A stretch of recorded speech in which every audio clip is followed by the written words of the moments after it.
let me now share with you. I'm going to talk with you about what it is, a little bit of what citizen science is, kind of understand the range of activity, understand also the change in policy support. Can I ask you to move the videos which probably are on the screen, because half of the screen is gray. Is hidden, yeah. Okay, yeah. That's going to disappear. Yeah, is that good? Yeah, it's much better. Thank you. Sorry.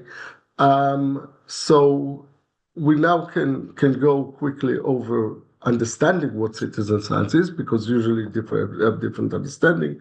We'll understand the policy change, and we'll talk about the support in universities and research institutions, what other people are doing already. And finally, I'll give you some pointers to other places where you can find information. And I'll share with you all the slides immediately after this talk, so you can find all the information there. So let's start with citizen science. So citizen science is things that people know and exist for a very long time, such as, for example, bird watching or bird ringing, when people are capturing birds, weighing them, and then recording it across large areas, and then it allows for surveillance. Now, this is an example of clear classic citizen science, when researchers can't be everywhere and all the time, and therefore require volunteers to join in. But it's also important that this is also an example where volunteers need very high level of skills in order to participate in that. The task of capturing birds safely and ringing them is something that really require a lot of expertise. Those systems have been around, and there are many areas where citizen science has been going on for a long time. But it's also things that are new and exist only with computers and the internet, such as volunteer computing, where you can download software on your computer or on your phone, and you are helping scientists to carry out research while you are not using the devices. So while you are listening to a talk, your computer processing power can be used by scientists in order to contribute to a specific complex type of research. Or there can be activities such as volunteer thinking, where people are using their cognitive ability to help scientists, say, classify images of galaxies. And there are even people like Hanne von Erkel, which is an interesting story about how she joined one of these projects, and then she discovered a new type of celestial object that is called now after her. And there is also, finally, the whole area of DIY science, where people are creating the science for themselves. And it involves from sometimes what's called biohacking, where people are working together with people who are experienced in wet labs on how to analyze different issues that concern them. For example, in Japan, where communities are actually checking for radioactivity of food that they're buying in the market. So citizen science come in different modes, and already about 15 years ago, I started to suggest that those modes are existing, and they suit different situation in different condition, from being on the side of crowdsourcing and helping the scientists by doing a simple task, through the distributed intelligence when you're contributing with your cognitive ability, to areas where the scientists design the process, but the participants are deciding where to collect or refining the problem, to an extreme citizen science where the community is actually taking the lead over the whole project. So what are the current policies and imperative that we're seeing in this area? So one thing is that citizen science is now being endorsed quite significantly within Horizon Europe. It started in Horizon 2020, but strongly within Horizon Europe. So you can see the information sheet that was produced at the end of Horizon 2020 and kind of highlighting the need to integrate citizen science. And notice that the definition of citizen science here is also pointing to different levels of engagement, from shaping research agenda and policy to gathering, processing, and analyzing data and assessing the outcome of research, which means that a lot of participatory activities and a lot of participatory research and science activities can get into the frame of citizen science and therefore enjoy from the increased funding and attention that it receives. There is also clear attention in terms of budget. So beyond citizen science into public engagement and into the whole area of involvement of the public in different stages of research and innovation process, there's been a big increase in number of projects, and that increase continuing to Horizon Europe. So this is from report just going back to Horizon 2020. And moreover, public engagement is now really embedded into the actual legislation that govern Horizon Europe. So, for example, you can see that it's asking co-creation and co-design through engagement of citizen and civil society as a program principle. And the operational objective is also promoting responsible research and innovation, and also improving the relationship between science and society. And that means that it's included in award criteria, and research projects that include citizen science are benefiting from these aspects, and we're seeing more and more mainstreaming of this area. We also need to consider how citizen science fit within the wider area of public engagement in science. So you can think about everyone in society. We all have different interaction with science every time we go to the doctor, for example. But from that, we can think about the people who are consuming science when it comes across the way, when there is an article in the newspaper or when there is information that you come across on the television and you don't switch a channel. Above that, there is active consumption of science when people are going out and going to a science museum or actively looking for content on YouTube. Above that, there is then opportunity to actually engage in some citizen science activity, but for a very limited period, sometimes just for 1 hour a year. And then we can think about higher and higher level of engagement all the way to designing and running your own project.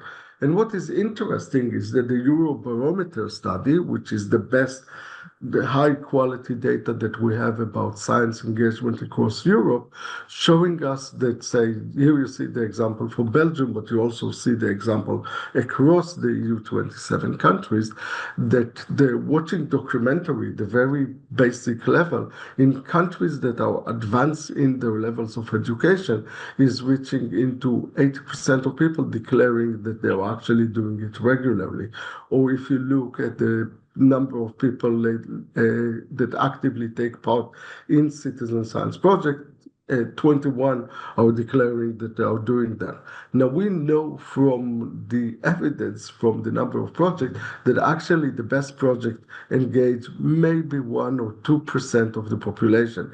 And therefore, we need to interpret this information as something that tell us about the willingness of people to be involved. And that means that a willingness of people to be involved in research projects is much bigger than what currently the scientific community offer. And as a result of that, the European Union ran about a year ago run the mutual learning exercise where different research councils and research funders and science ministries came together and studied how they can integrate citizen science much better into their policy process. And that led to different implementations, such as funding program in Romania, a citizen science day in Slovenia, and other examples. The most novel thing within this scope is the new entrance and the introduction of the research competence framework for the research com, which is a competence framework for researchers. So all the people in your universities need to actually gain skills. And research comp is telling us what we expect from people who are going through, say, a PhD program. And what is important is that within research comp, it's now expected that people will have at least basic knowledge in citizen science. Promoting citizen science is now something that is expected in Europe from all researchers. And that's a big change. So we're seeing here this change in policy at the European level, but there is also that same attention with the UNESCO recommendation of open science, with the expectation that it's not just about open data and open source and use of different techniques that are doing things for the scientists as they usually work, but actually expecting to see open engagement with societal actors. So you see there citizen science and participatory science mentioned, crowdsourcing and scientific volunteering, and also the need to open dialogue with other knowledge systems, which is also included in this area. So now we have both European and international imperatives to include that. So what do we do as universities? Well, in a project called Time for CS, we looked at the changes in universities and how they kind of get involved into that. And what is interesting is that they start with diverse disciplinary contribution. So bottom-up university will start from different people doing citizen science. Then they will come together and will have multiple champions, but it's really important to have champion within senior management that support the process and adopt it in different way. Then you slowly see access to national and international funding. And finally, when we see integration, we will see that universities create an Office of Citizen Science, a funded coordinator, and actually start to integrate it into their procedures and processes.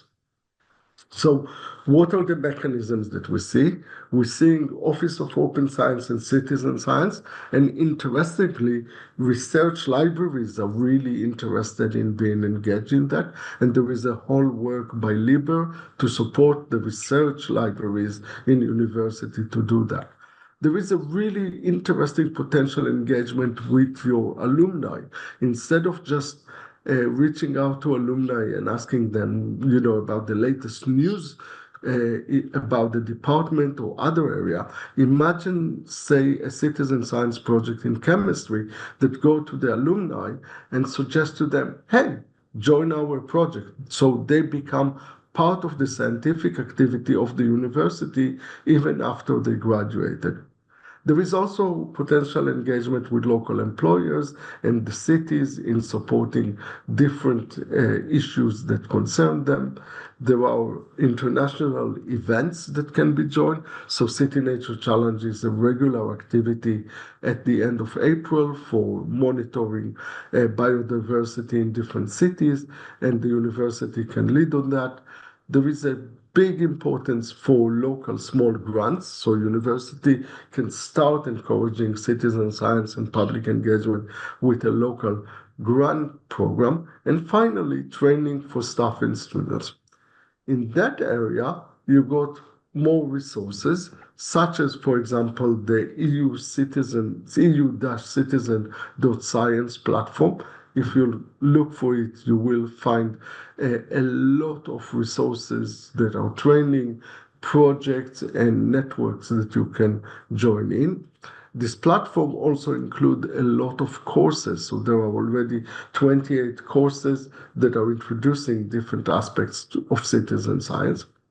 There's also a project called Pattern that create open and free training resources across the open and responsible research and innovation, but both on science communication and on citizen science resources that you can use. There are also lots more opportunities to learn. So, for example, your early career researchers can get in touch with the Marie Curie Alumni Association, which run with us a network of early career researchers who want to specialize in citizen science and improve themselves within the new research comp. The ECS project got a network of educators and trainers in citizen science that can help you in finding new syllabus and other things. And there are lots of European Citizen Science Association working group and activities that are dedicated to support universities in the area of developing citizen science.